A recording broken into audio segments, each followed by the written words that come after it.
Hi everybody, Ian Bremmer here, and a quick take to kick off your slightly abbreviated week. I'm going to talk about inflation. Why inflation? Well, because I posted something on Twitter that sort of exploded over the course of the last couple of days, which means people are clearly interested. And I'll tell you what the tweet was. I'll show you a little post here. It said, U.S. left government, high inflation.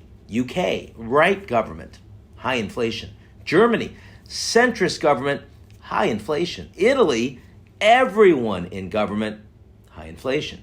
Wild guess, it's not the government. Now, of course, it is government in part, but it's not the government, which is the point. In other words, no matter who you decide to elect, if it was Trump or Biden or Merkel or Scholz or Johnson or Starmer or Bolsonaro or Lula, you're getting high inflation. You're getting high inflation globally, and I'll talk about why that is. Now, a lot of people went nuts and said, how can you call the U.S. government left? And certainly from a global perspective, the entire U.S. political spectrum is kind of on the right, and from the European perspective, you wouldn't call Biden a leftist, you'd call him a centrist, you might even call him center-right.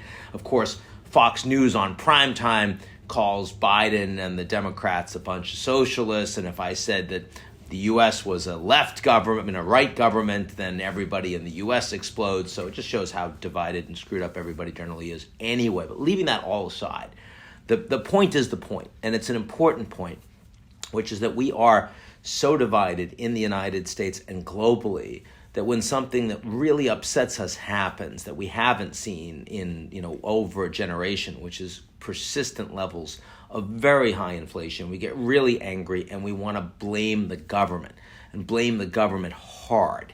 And the reality is that no matter what your government look like, you're dealing with very high inflation. Let's be clear.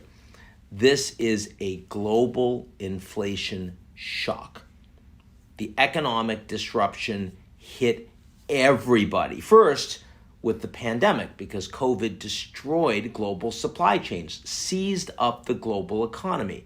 And then after that, you've got China's zero COVID, just as you think you're coming out, the United States, the Europeans, vaxxed and relaxed, unmasked and going out and going about our business, and the Chinese locking down Shanghai and Beijing and some of their most important ports. And we still get so many of our goods, especially the low-cost ones, from China. So that hits you with greater supply chain risk. And then on top of that, the war, the Russians invading Ukraine, leading to massive disruptions in energy, massive disruptions in food and fertilizer. All of that is increasing prices. Now, in response to those shocks, and those are shocks that are frankly of unprecedented scope in the context of the last couple of decades. So you would expect massive inflation just on the basis of that. But on top of that, governments met the shocks with a flood of money and of fiscal spending, and it worked. And as a consequence, you ended up with massive demand that fell on shrinkings and disrupted supply.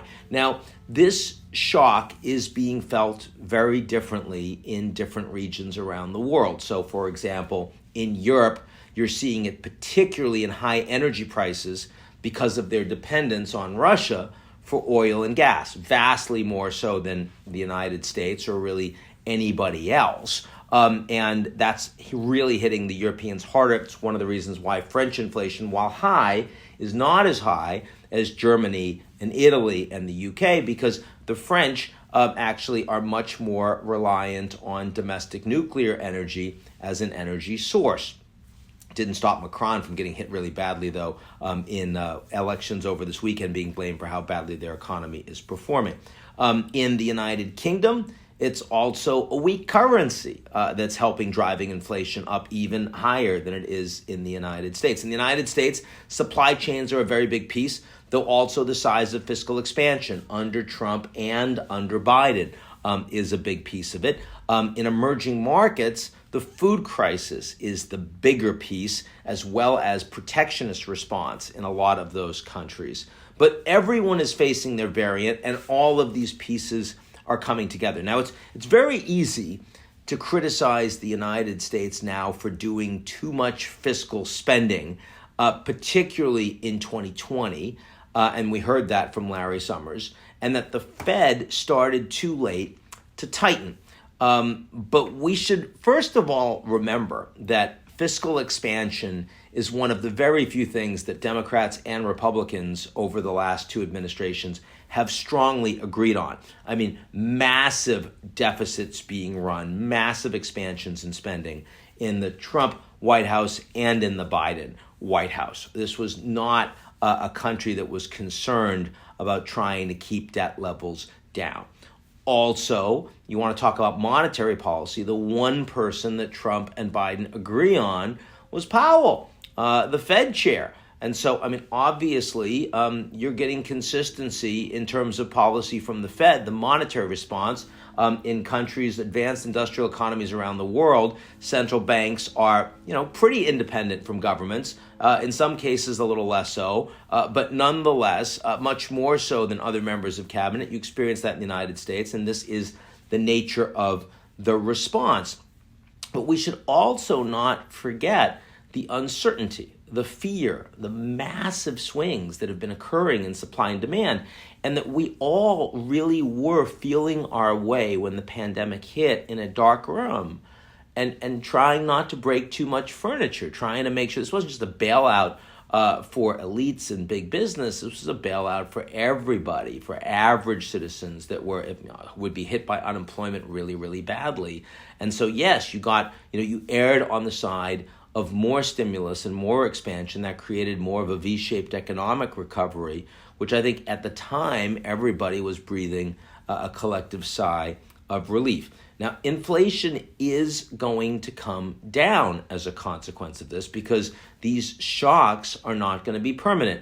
Yes, there'll be sanctions on Russia for the long term, but the Europeans will diversify their energy supply. They will get more efficient. Yes, they'll keep coal going, but they'll also move faster on renewables. Over a couple of years, that's going to play out. Supply chains will get more normalized. China's zero COVID policy will ebb away over the coming year as more Chinese get vaccinated, as they have more therapeutics. Those things really do matter. They're structural.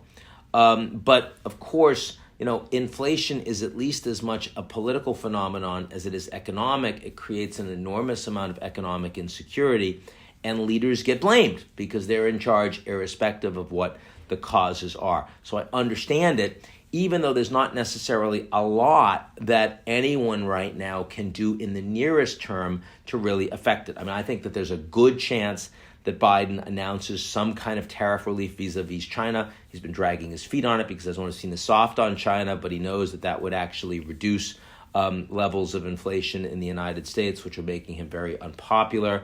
Some kind of gas tax holiday for the summer seems reasonably likely, maybe some green energy subsidies paid for by the government, but nonetheless would make life a little easier for the average American. But these are really at the margins. It's kind of like a Saudi energy deal is at the margins. There's nothing that's going to suddenly, pre-midterm elections, make this better or easier, either for Biden or for Bolsonaro, or as Macron just experienced this weekend. My bigger concern, by the way, is that what all of this means is that governments may not have a lot of fiscal firepower left if we're now entering into a global recession. That's going to be a lot worse for developing countries that are highly indebted and are dealing with high interest rates and aren't able to service their debt than the United States. But even the United States is going to have a harder time navigating the next global recession if it comes soon. So anyway, that's where we are in inflation. It's a little bit less dramatic and hair on fire than what you see